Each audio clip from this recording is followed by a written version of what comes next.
Hello दोस्तों, एक बार फिर से आप लोग का स्वागत है आपके अपने यूट्यूब चैनल मैथमेटिका जंक्शन पे। आज हम लोग अपने क्विज में फिजिक्स का जो लूसेंट से है उसका पूरा क्वेश्चन पूछने का प्रयास करेंगे और जो पार्ट बच जाएगा उसे हम फिर नेक्स्ट वीडियो में अपलोड करेंगे। तो आज का पहला क्वेश्चन है कि मूल मात्रकों की संख्या कितनी है? मूल 7 है। 7 है। मूल मात्रकों की संख्या 7 है। अच्छा बताइए कि ज्योति तीव्रता का एसआई मात्रक क्या है? कैंडेला। ज्योति तीव्रता का एसआई मात्रक कैंडेला। पदार्थ का परिमाण का एसआई मात्रक मोल होता है। 1 नैनो बराबर कितना होता है? 10 के पावर -12 10 के पावर -9 -9 मीटर। अच्छा बताइए 1 प्रकाश वर्ष बराबर कितना मीटर होता है? 3.26 10 के पावर नहीं, 9.46 गुने 10 के पावर 15 मीटर होता है। उसके बाद बताइए कि बल का सीजीएस मात्रक क्या है? डाइन। बल का सीजीएस मात्रक डाइन होता है, जबकि एसआई मात्रक न्यूटन होता है। अच्छा बताइए कि गति का नियम किसने दिया था? न्यूटन ने दिया था। न्यूटन के किस गति नियम को बल का नियम भी कहते हैं? सॉरी, पहला नियम को कहते हैं, दूसरे नियम से उसका व्यंजक प्राप्त होता है। चलिए ठीक है, आप बताइए कि आवेग का एसआई मात्रक क्या होता है? न्यूटन सेकेंड होता है। अच्छा बताइए कि दूध से मक्खन निकालने की मशीन किस बल के सिद्धांत पर कार्य करती है? अपकेंद्रीय बल के सिद्धांत पर कार्य करती है। अच्छा बताइए कि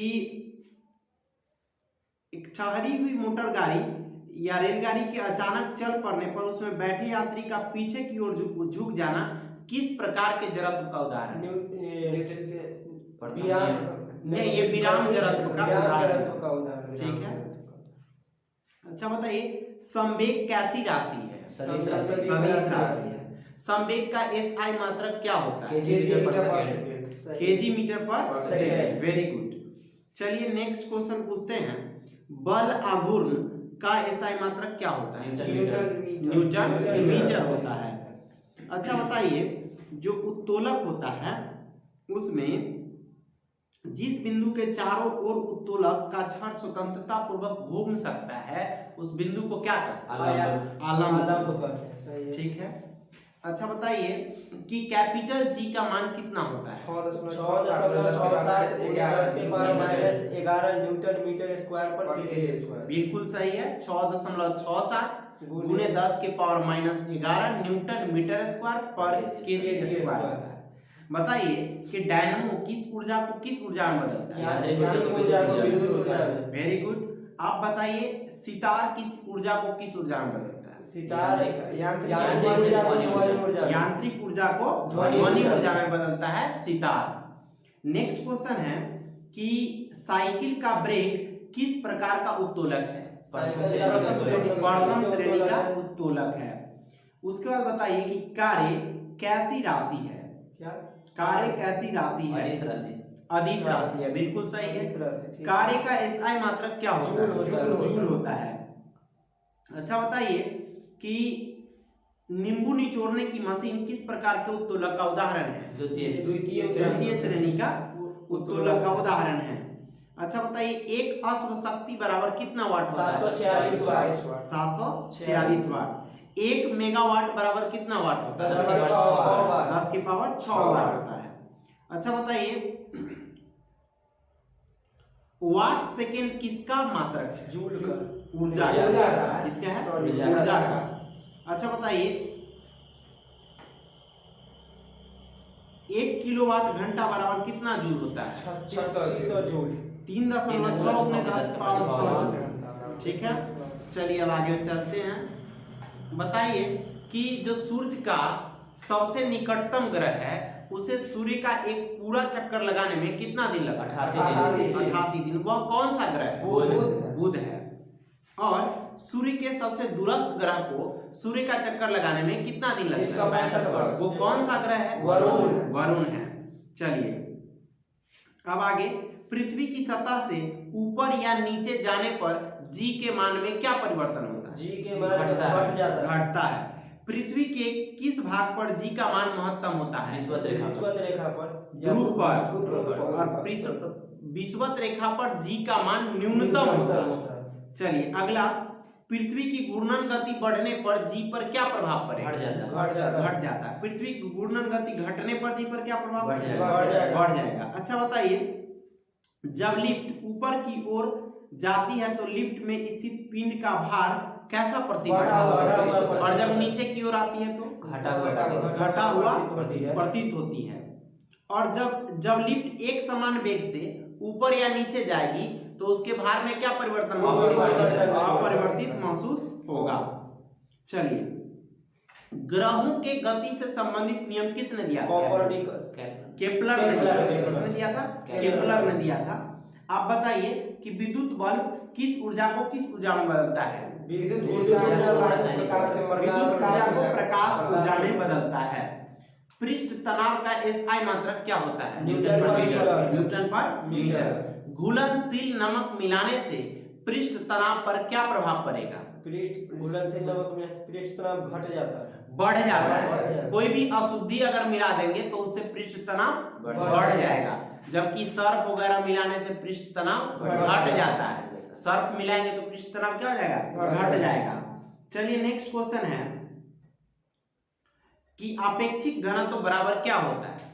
वस्तु का घनत्व बटा 40 से पानी का। बिल्कुल सही है। आपेक्षिक घनत्व बराबर होता है वस्तु का घनत्व बटा 4 डिग्री सी पर पानी का घनत्व। अच्छा बताइए कि आपेक्षिक घनत्व का एसआई मात्रक क्या होता है? देखिए, आपेक्षिक घनत्व का कोई एसआई मात्रक नहीं होता है, ठीक है। अच्छा बताइए कि जो पानी है उसका घनत्व कितना डिग्री सी पर सबसे ज्यादा होता है? 4 डिग्री सी पर। 4 डिग्री सी पर। पानी का आयतन किस तापमान पर सबसे कम होता है? 4 डिग्री सी पर। आपेक्षिक घनत्व को मापने वाला यंत्र हाइग्रोमीटर, नॉट हाइग्रोमीटर। हाइग्रोमीटर से हम आर्द्रता मापते हैं, जबकि हाइड्रोमीटर से आपेक्षिक घनत्व मापते हैं, ठीक है। चलिए नेक्स्ट क्वेश्चन कि एक ही पदार्थ के अणुओं के मध्य लगने वाले आकर्षण बल को क्या कहते हैं? सहसंजक बल कहते हैं। जबकि अलग अलग प्रकार के पदार्थों के बीच लगने वाले आकर्षण बल को आसंजक बल कहते हैं, ठीक है।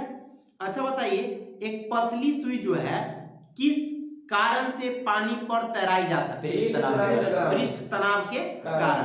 अच्छा बताइए कि साबुन डिटर्जेंट को मिलाने से जल का पृष्ठ तनाव पर क्या प्रभाव पड़ेगा? घट जाता है। बिल्कुल सही है। और बताइए, पानी में मिट्टी तेल मिला देने से उसका पृष्ठ तनाव क्या होगा? घट जाएगा। अच्छा बताइए, गर्म सूप जो है वो हमें स्वादिष्ट लगता है, ऐसा क्यों होता है? किस घटना के कारण? पृष्ठ तनाव के कारण होता है। चलिए आगे चलते हैं। श्यानता बताइए कि सबसे ज्यादा श्यानता का गुण श्यानता केवल किन दो अवस्थाओं में हो सकता है? ठोस और द्रव एवं गैस में। द्रव एवं गैस में।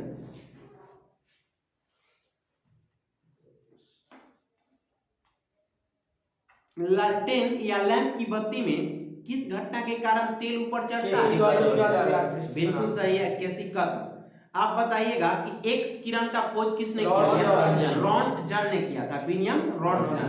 अच्छा बताइए कि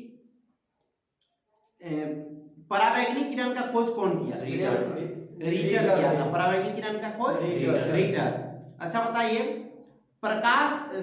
प्रकाश विद्युत चुंबकीय तरंगों का सिद्धांत किसने दिया था? मैक्सवेल ने दिया था। मैक्सवेल ने दिया था। आप बताइए आगे कि आवृत्ति का ऐसा मात्रक क्या होता है? हर्ट्ज होता है। आवर्तकाल का होता है सेकेंड। आवर्तकाल का सेकेंड होता है। उसके बाद बताइए, तरंगदैर्घ्य का क्या होता है? एंगस्ट्रम या मीटर भी होता है, ठीक है। चलिए आगे चलते हैं। अवसरव तरंग की आवृत्ति परिसर होती है 20,000 हर्ट्ज से नीचे। अवसरव का होता है 20 हर्ट्ज से नीचे, ठीक है। श्रव तरंग का बताइए 20 हर्ट्ज से 20,000 के बीच। और पराश्रव तरंग का बताइए 20,000 20,000 हर्ट्ज से ऊपर होता है, बताइए वायु में ध्वनि की चाल, वायु में ध्वनि की चाल 332 मीटर पर सेकेंड होता है, ठीक है। अच्छा बताइए कि जल में ध्वनि की चाल 1483 मीटर प्रति सेकेंड। अच्छा बताइए समुद्र की गहराई को पता लगाने में किस प्रकार के तरंग का प्रयोग करते हैं? क्या किस प्रकार? समुद्र की गहराई पता करने में किस तरंग का प्रयोग करते हैं? तरंग पराशरभ। कौन सा तरंग? पराशरभ। गठिया रोग के उपचार एवं मस्तिष्क का ट्यूमर पता लगाने में किसका प्रयोग करते हैं? पराशरभ तरंग का करते हैं। अच्छा बताइए परम शून्य ताप का मान कितना होता है? -273 डिग्री सेल्सियस। बिल्कुल सही है। अच्छा बताइए कि फ़ारेनहाइट पैमाना में बर्फ जमने के लिए तापमान कितना होना चाहिए? -32 degree 32 degree Fahrenheit. 32 degree Fahrenheit. और बताइए फ़ारेनहाइट पैमाना में भाप बिंदु का मान कितना होता है? 212 डिग्री 212 डिग्री फ़ारेनहाइट। चलिए बताइए कि जो सेल्सियस थे जिन्होंने सेल्सियस पैमाना का आविष्कार किया वो किस देश के? स्वीडन के थे। अच्छा बताइए तो स्वीडन की राजधानी कहाँ है? स्वीडन की राजधानी स्टॉकहोम। स्वीडन की राजधानी कहाँ है? स्टॉकहोम है। चलिए 1 ग्राम जल का ताप 1 डिग्री से बढ़ाने के लिए आवश्यक ऊष्मा की मात्रा को क्या कहते हैं? 1 कैलोरी कहते हैं। 1 कैलोरी, ठीक है। अब बताइए कि 1 कैलोरी में कितना जूल होता है? 1 कैलोरी बराबर 4.186 जूल होता है। बिल्कुल सही है। चलते हैं नेक्स्ट क्वेश्चन पर। पारा कितना डिग्री सी पर जमता है? ठीक है। अल्कोहल -115 डिग्री सी पर। कान पर ध्वनि का प्रभाव होता है प्रतिध्वनि सुनने के लिए श्रोता एवं प्रवर्तक सतह के बीच न्यूनतम 17 मीटर होनी चाहिए। चलिए बताइए कि प्रकाश जो है एक तरंग है, इसका तरंग दैर्घ्य परिसर कितना से कितना होता है? 3900 से 3800 एंगस्ट्रॉम से 8800 एंगस्ट्रॉम, ठीक है। गुप्त ऊष्मा का ऐसा मात्रक जूल पर केजी। ठीक है। बताइए निर्वात में प्रकाश की चाल 3 के बाद 8 मीटर पर सेकेंड। निर्वात में ध्वनि की चाल कोई चाल नहीं। निर्वात में ध्वनि की कोई चाल नहीं होती। बिल्कुल सही है। बताइए दाब बढ़ाने पर क्वथनांक पर क्या प्रभाव बढ़ जाता है? क्वथनांक बढ़ जाएगा। उसके बाद बताइए अशुद्धि मिलाने से क्वथनांक बढ़ जाएगा। प्रकाश को सूर्य से पृथ्वी तक आने में औसतन कितना समय लगता है? 8 मिनट 16 सेकेंड। चंद्रमा के प्रकाश को पृथ्वी तक आने में कितना सेकेंड? 1.28 सेकेंड। 1.28 सेकेंड लगता है। अपेक्षिक आर्द्रता को मापने वाला यंत्र हाइग्रोमीटर। अपेक्षिक आर्द्रता जो है उसमें आर्द्रता का प्रतिशत कितना से कितना होना चाहिए? 23 से 25 60 से 65%, ठीक है। 60 से 65%। बताइए कि तारपीन के तेल में प्रकाश की चाल कितनी होती है? 2.04 मीटर पर सेकेंड। बिल्कुल सही है। ठीक है। अब नेक्स्ट क्वेश्चन आप बताइएगा कि हीरा का चमकना प्रकाश की किस घटना का उदाहरण है? रेगिस्तान में मरीचिका का बनना किस घटना का उदाहरण है? ठीक है। आप बताइए कि आकाश का नीला दिखाई देना किस प्रकाश के प्रकीर्णन के कारण। बिल्कुल सही है। पानी में रखी हुई पेंसिल का टेढ़ा दिखाई देना प्रकाश के अपवर्तन के कारण। पानी में जो मछली होती है वो आप जहां पे रहती है उससे जस्ट ऊपर दिखाई देती है किस घटना के कारण? अपवर्तन के कारण। अच्छा बताइए सूर्यास्त तथा सूर्योदय से पहले सूर्य का दिखाई देना क्या किस घटना का उदाहरण है? ये प्रकाश का अपवर्तन। क्योंकि आप याद रखेंगे कि जो भी झूठी घटना है जैसा रियल में होता नहीं है लेकिन दिखता है तो उसमें आपको आंसर करना है प्रकाश का अपवर्तन। और जैसे चमकने वाला रहेगा तो उसमें आपको प्रकाश का पूर्ण आंतरिक परावर्तन। और उसके बाद आपको रहेगा ना कि रंग ऐसा दिखाई देता है तो उसमें मानना है अपवर्तन, सॉरी प्रकीर्णन। क्या माना है? प्रकीर्णन, ठीक है। तो अब हम चलते हैं नेक्स्ट क्वेश्चन पे कि आंख कान एवं नाक के जो डॉक्टर होते हैं वो किस दर्पण का प्रयोग करते हैं? अवतल दर्पण का। क्योंकि अवतल दर्पण जो है वो छोटी वस्तु का प्रतिबिंब बड़ा करके दिखाता है तो तो आंख कान नाक के जो डॉक्टर हैं उसको थोड़ा बड़ा करके देखना पड़ता है, इसीलिए किस दर्पण का यूज करते हैं? अवतल दर्पण का यूज करते हैं। और ऐसे भी आप याद रख सकते हैं कि स्ट्रीट लाइट और गाड़ी के साइड मिरर को छोड़कर अधिकांशतः जगह पर आपका अगर क्वेश्चन पूछा जाएगा तो आंसर अवतल दर्पण ही होगा। बाकी उस दोनों में ही उत्तल दर्पण होता है, नहीं तो सभी में क्या होगा? अवतल दर्पण होगा। चलिए बताइए कि सोलर कुकर जो होता है उसमें किस दर्पण का प्रयोग करते हैं? सोलर कुकर में अवतल दर्पण का प्रयोग करते हैं। प्रकाश की क्षमता का एसआई मात्रक क्या होता है? डायोप्टर होता है या मीटर इनवर्स भी इसको हम बोलते हैं। बताइए उत्तल लेंस की क्षमता कैसी होती है? ऋणात्मक। उत्तल लेंस की क्षमता धनात्मक होती है, जबकि अवतल लेंस की क्षमता ऋणात्मक होती है। दर्पण में चलिए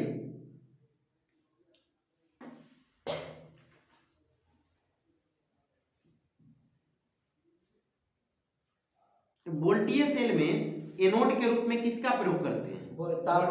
तांबा का। और कैथोड के रूप में जस्ता का। ठीक है। बताइए कि निकट दृष्टि दोष को दूर करने के लिए किस लेंस का प्रयोग करते हैं? निकट दृष्टि दोष को दूर करने के लिए अवतल लेंस का प्रयोग करते हैं। दूर दृष्टि दोष को दूर करने के लिए और जरा दृष्टि दोष को बाइफोकल लेंस का प्रयोग करते हैं। चलिए नेक्स्ट पॉइंट पर, स्पष्ट दृष्टि की अधिकतम दूरी क्या होती है? अधिकतम दूरी पूछेगा तो अनंत, न्यूनतम दूरी पूछेगा तब 25 सेंटीमीटर। ठीक है। चलिए बताइए दूरदर्शी जो होता है उसमें किस लेंस का प्रयोग करते हैं? उत्तल लेंस का प्रयोग करते हैं। ठीक है। अगला क्वेश्चन है कि सफेद कागज को अगर लाल किरण में देखा जाए तो कैसी दिखाई देगी? लाल ही दिखाई देगी। हरा कागज को लाल किरण में देखने पर काला दिखाई देगा। बिल्कुल सही है। अगला बताइएगा कि वोल्टीय सेल में किस अम्ल का प्रयोग करते हैं? सल्फ्यूरिक अम्ल। किसका प्रयोग करते हैं? सल्फ्यूरिक अम्ल का। अच्छा बताइए कि वोल्टीय सेल का आविष्कार किसने किया? एलेसांद्रो वोल्टा किस देश के थे? जर्मनी के। इटली के। कहाँ के थे? इटली के। विद्युत घंटी में किस सेल का प्रयोग करते हैं? लक्लांसे सेल। टेलीफोन में लक्लांसे सेल। विद्युत धारिता का एसआई मात्रक क्या होता है? फैराड होता है।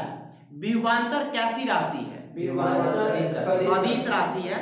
इसका एसआई मात्रक क्या होता है? वोल्ट। किसी भी विद्युत परिपथ में विभवांतर मापने के लिए किस यंत्र का प्रयोग करते हैं?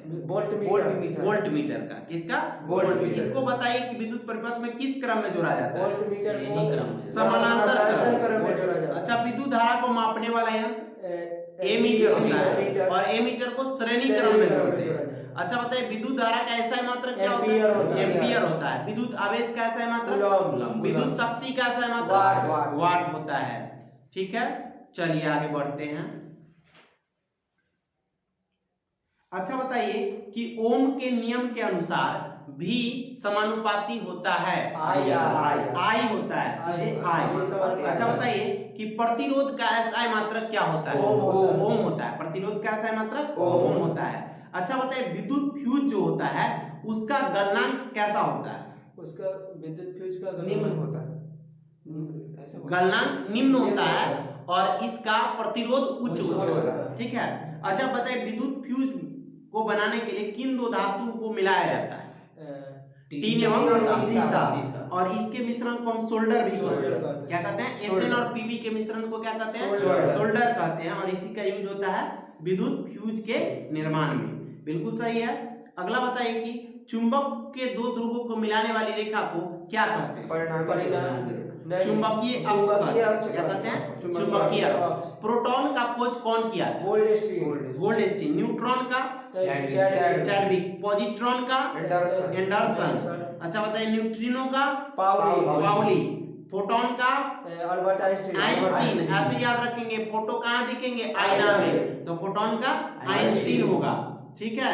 अच्छा बताइए कि जस्ता किस प्रकार का चुंबकीय पदार्थ है? जस्ता जो प्रतिचुंबकीय पदार्थ है। तो दोस्तों अब जो फिजिक्स का जो नेक्स्ट सेक्शन बचा है, जो भी क्वेश्चन बचा हुआ है इंपॉर्टेंट, उसको हम लोग नेक्स्ट वीडियो में करेंगे। और अगर ये वीडियो आपको पसंद आता होगा तो आप इसे लाइक करें और ज़्यादा से ज़्यादा सब्सक्राइब करें और शेयर करें। आपका एक लाइक और एक सब्सक्राइब मुझे काफ़ी हिम्मत देता है और उसके बल पे ही हम फिर से वीडियो बनाते हैं। तो ये आपके एग्जाम के लिए काफ़ी इंपॉर्टेंट वीडियो हो सकते हैं। इसमें से पूछेगा सवाल सीधे आपके एग्जाम में छप सकते हैं। तो आप पूरा का पूरा वीडियो देखिए और पसंद आए तो लाइक करिए, और अगर आपको पसंद नहीं आता है तो डिसलाइक भी करिए और कमेंट करके बताइए कि आपको ये वीडियो पसंद नहीं आ रहा है। थैंक यू, फिर मिलेंगे नेक्स्ट वीडियो।